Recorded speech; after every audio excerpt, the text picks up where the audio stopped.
Verse 1 of Joshua 2. Then Joshua, son of Nun, sent 2 men as spies secretly from Shittim, saying, Go, view the land, especially Jericho. So they went and came into the house of a harlot whose name was Rahab, and lodged there. Okay, doesn't it seem strange that Joshua would send spies into the land, since they did that about 40 years ago and it didn't work out too good? You know, that was back in Numbers 13. Starting at verse 25, and they returned from spying out the land at the end of 40 days. They proceeded to come to Moses and Aaron and to all the congregation of the sons of Israel in the wilderness of Paran at Kadesh. And they brought back word to them and to all the congregation and showed them the fruit of the land. Thus they told him and said, We went into the land where you sent us, and it certainly does flow with milk and honey, and this is its fruit. You know, it's interesting, the spies, they went to that land and said, well, yeah, it's everything he said it was. Okay. Nevertheless, that's a game-changing word every time, isn't it? Nevertheless, the people who live in the land are strong, and the cities are fortified and very large, and moreover, we saw the descendants of Anak there. Amalek is living in the land of the Negev, and the Hittites and the Jebusites and the Amorites are living in the hill country, and the Canaanites are living by the sea and by the side of the Jordan. Then Caleb quieted the people before Moses and said, We should by all means go up and take possession of it, for we shall surely overcome it. But the men, the men who had gone up with him said, We're not able to go up against the people, for they are too strong for us.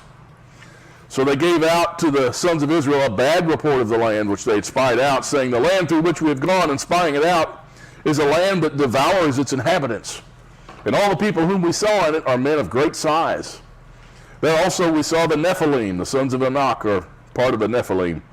And we became like grasshoppers in our own sight, and so we were in their sight. Okay, the spy thing didn't work out that first time. Why did Joshua send 2 spies in again? Anybody got any idea? I mean, just off the cuff, wouldn't you think, that's not a good idea? Well, he's doing it a little differently this time. He's sending the spies in secretly, okay? And they're not going there to see if the land is everything that Elohim said it would be. That's not why they're going. They're going there to formulate a game plan, a plan of attack. Joshua kept this from the people in order that they would not get disheartened thinking about what happened 40 years earlier. And they came to the house of a harlot named Rahab. Going back to Joshua 2, verse 2.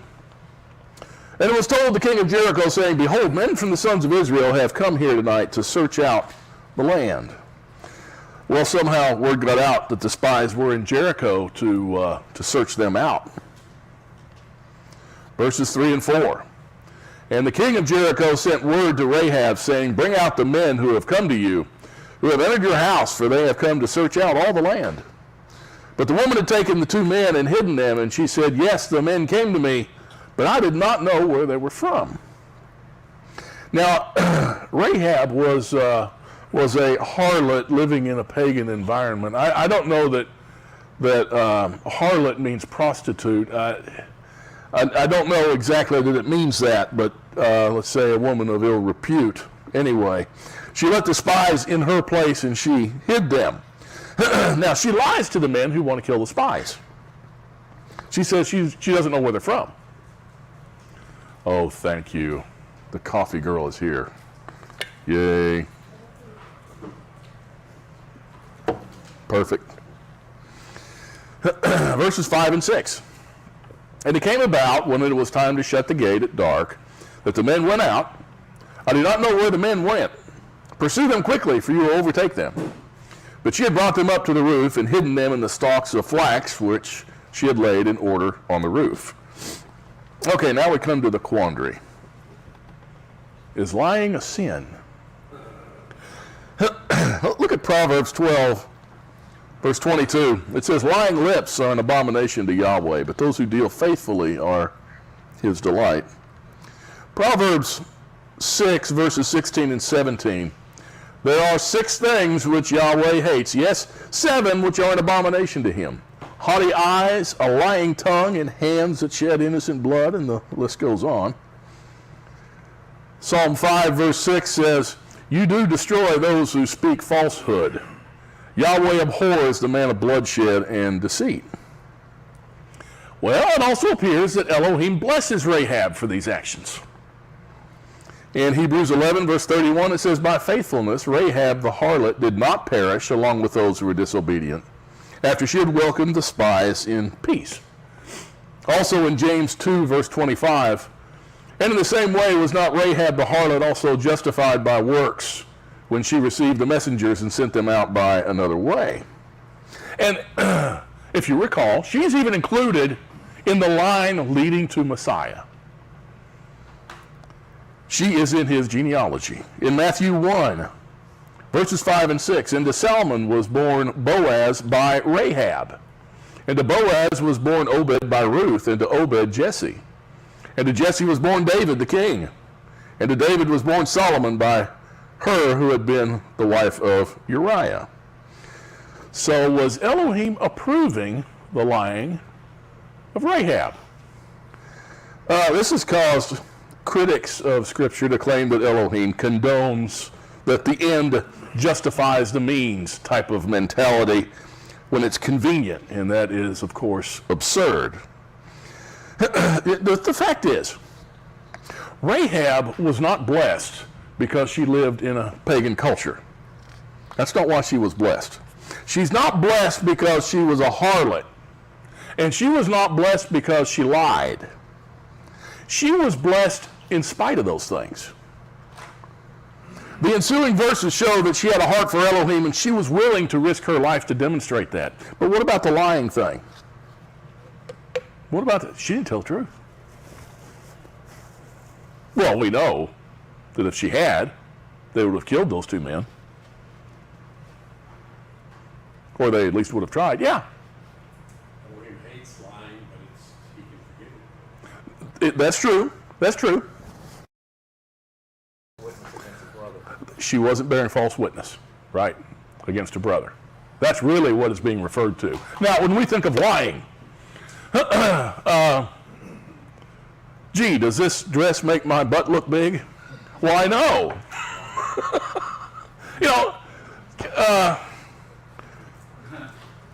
Is this shirt too bright on the screen? Well, I know, Patrick, just don't wear it again. You see, we have to look at what lying is. Do you lie for your benefit?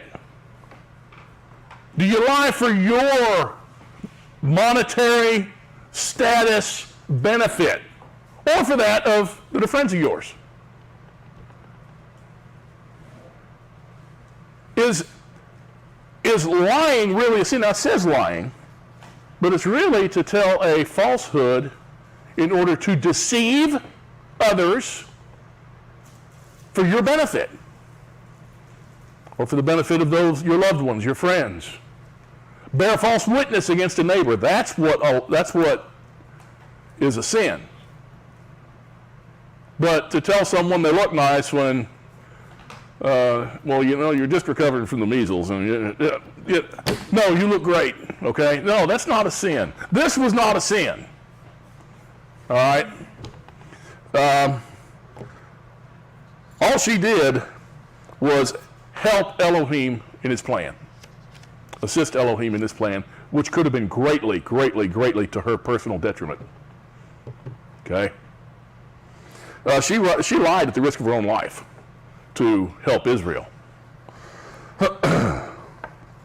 Any questions on that? See, lying per se, is it a sin? No, not per se.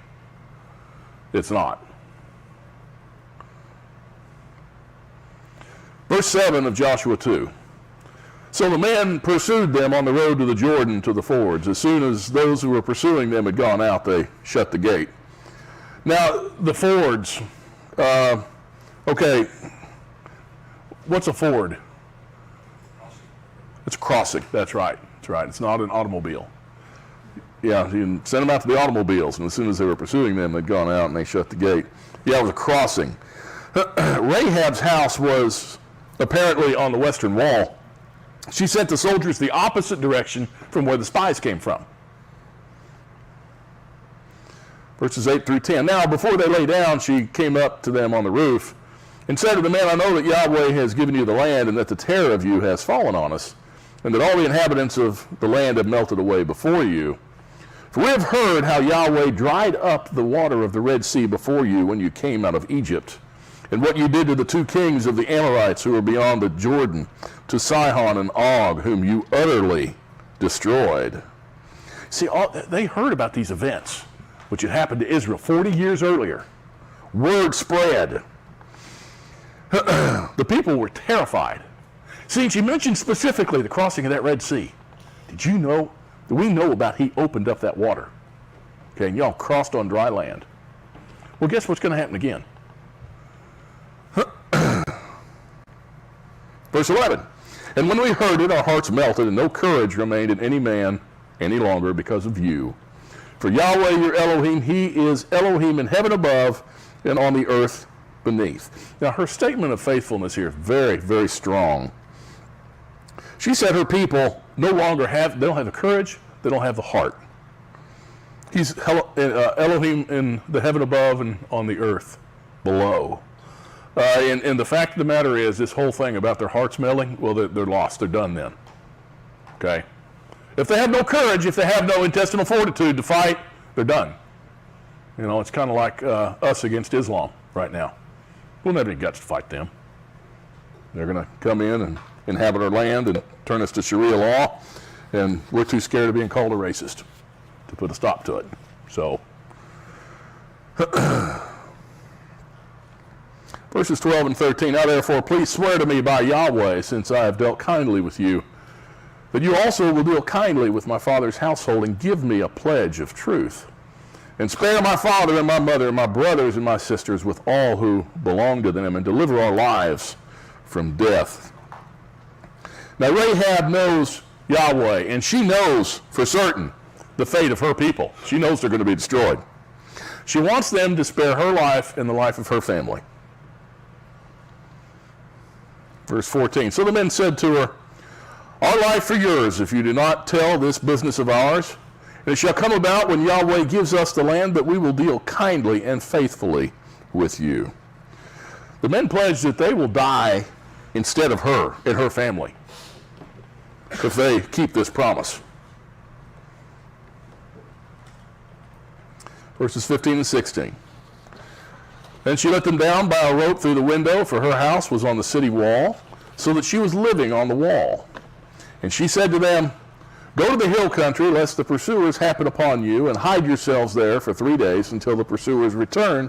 Then afterward you may go your way. So she sent the persecutors there in the direction of the fords, and told the men to go in the opposite direction, the direction of the mountains. Verse 17, and the men said to her, we shall be free from this oath to you which you have made us swear, unless when we come into the land you tie this cord of scarlet thread in the window through which you let us down, and gather to yourself into the house your father and your mother and your brothers and all your father's household.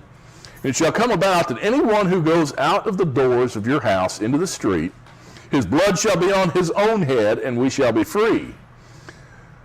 But anyone who is with you in the house, his blood shall be on our head if a hand is laid on him. But if you tell this business of ours, then we shall be free from the oath which you have made us swear. Now, Rahab's house was on the wall of the city, and the men make it clear she has to have this scarlet cord that comes down out of her window in order for them to protect her. They need to know specifically where she is.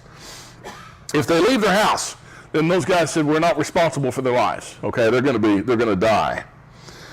Also, if she tells the people of Jericho about them, then they're not responsible for keeping that promise and saving her and her family.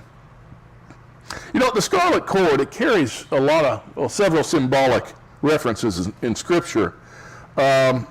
Many commentators throughout the ages have stated that it's a picture of the blood of Messiah that covers our sins and protects us from judgment. And one could also see this representing the blood of the lamb at the first Passover that caused the angel of death to pass over Israel, just preceding that exodus from Egypt. Verses 21 through 23. And she said, according to your words, so be it.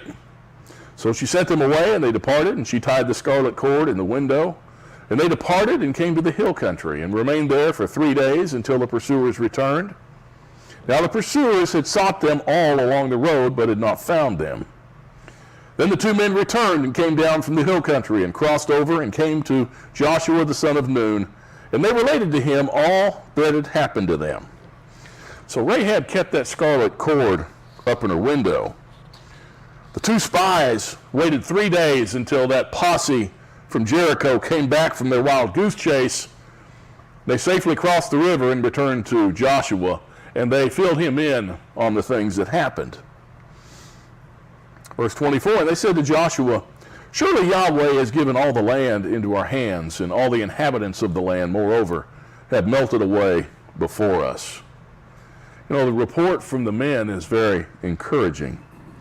They told them, hey, these people, they're scared, okay? They are afraid. If you have an army that's afraid, they're not going to win. They can't. They knew all the land is going to be theirs. It's going to be delivered into their hands. These people know, they know of Elohim, and they're scared of him. Verse 1 of Joshua 3. Then Joshua rose early in the morning, and he and all the sons of Israel set out from Shittim and came to the Jordan, and they lodged there before they crossed. Now they had encamped in that same spot there for about 2 months, and they traveled about 7 or 8 miles that morning. Now, how many people did they have?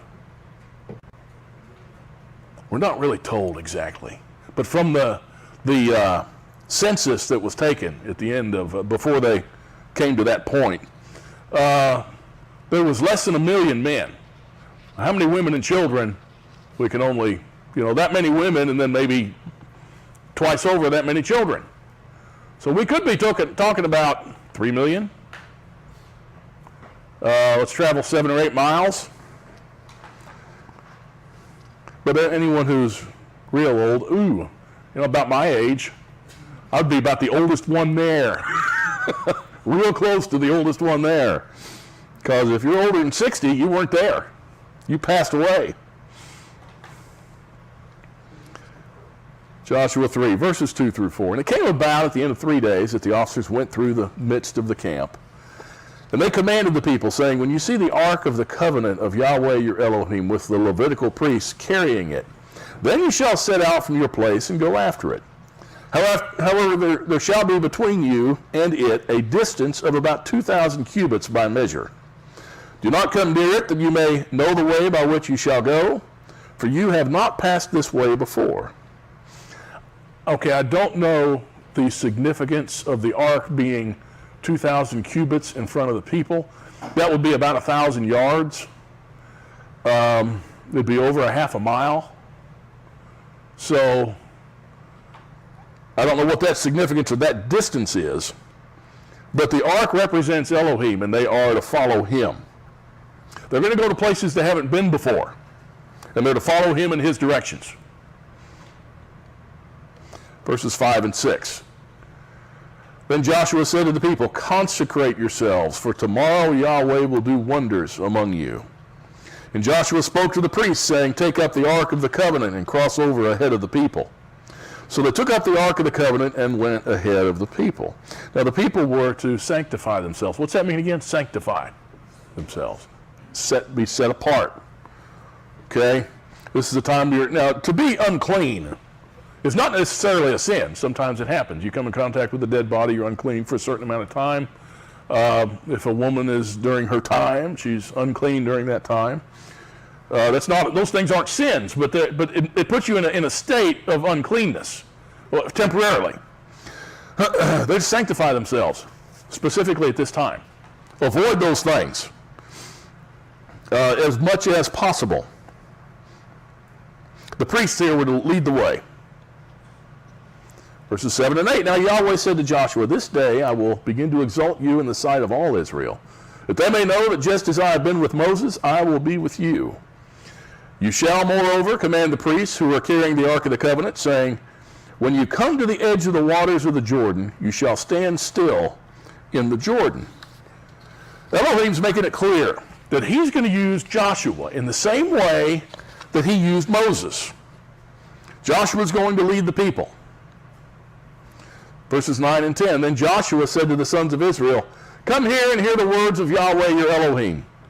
And Joshua said, by this you shall know what the living Elohim is among you, that he will assuredly dispossess from you the Canaanite, the Hittite, the Hivite, the Perizzite, the Girgashite, the Amorite, and the Jebusite.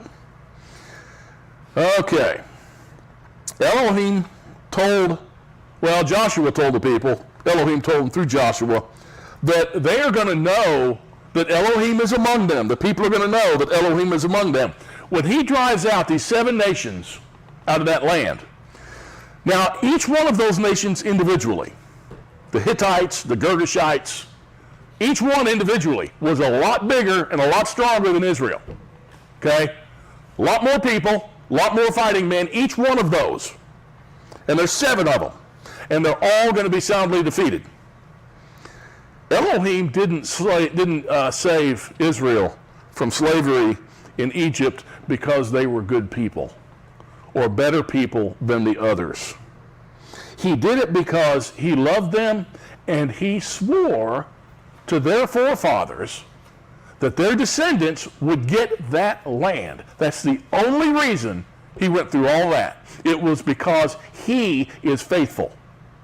Okay? No other reason. There is no other reason. He is faithful to keep that promise he made way back there to Abraham, Isaac, and Jacob. 4,000 years ago, he made that promise to them. And he is faithful to keep that. To this day, he is faithful to keep that promise. Now, read back in Deuteronomy 7, starting at verse 1, where it says, when Yahweh your Elohim shall bring you into the land where you are entering to possess it, and shall clear away many nations before you. And he lists the same ones again.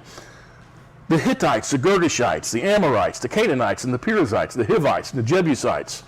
7 nations greater and stronger than you. And when Yahweh your Elohim shall deliver them before you, and you shall defeat them, then you shall utterly destroy them. You shall make no covenant with them, and show no favor to them.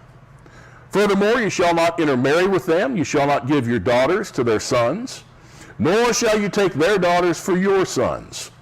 For they will turn your sons away from following me to serve other gods. Then the anger of Yahweh will be kindled against you, and he will quickly destroy you. But thus you shall do to them. You shall tear down their altars, and smash their sacred pillars, hew down their asherim, and burn their graven images with fire. For you are a holy people. You're a set-apart people to Yahweh your Elohim. You don't do those things. And Yahweh your Elohim has chosen you to be a people for his own possession out of all the peoples who are on the face of the earth. Yahweh did not set his love on you or choose you because you were more in number than any of the peoples, for you are the fewest of all those peoples. Who were the fewest out of those he listed? But because Yahweh loved you and kept the oath he swore to your forefathers, Yahweh brought you out by a mighty hand and redeemed you from the house of slavery, from the hand of Pharaoh, king of Egypt. See now, Paul talks about this very same thing. When he talks about the people of Elohim, his chosen people. In Ephesians 2, starting at verse 8, we've heard this quoted many times. It's very misunderstood, actually. People say, well, I've been saved by grace through faith. And it's so interesting to me. I said, well, so were you saved because of your faith? Yes. No, you weren't.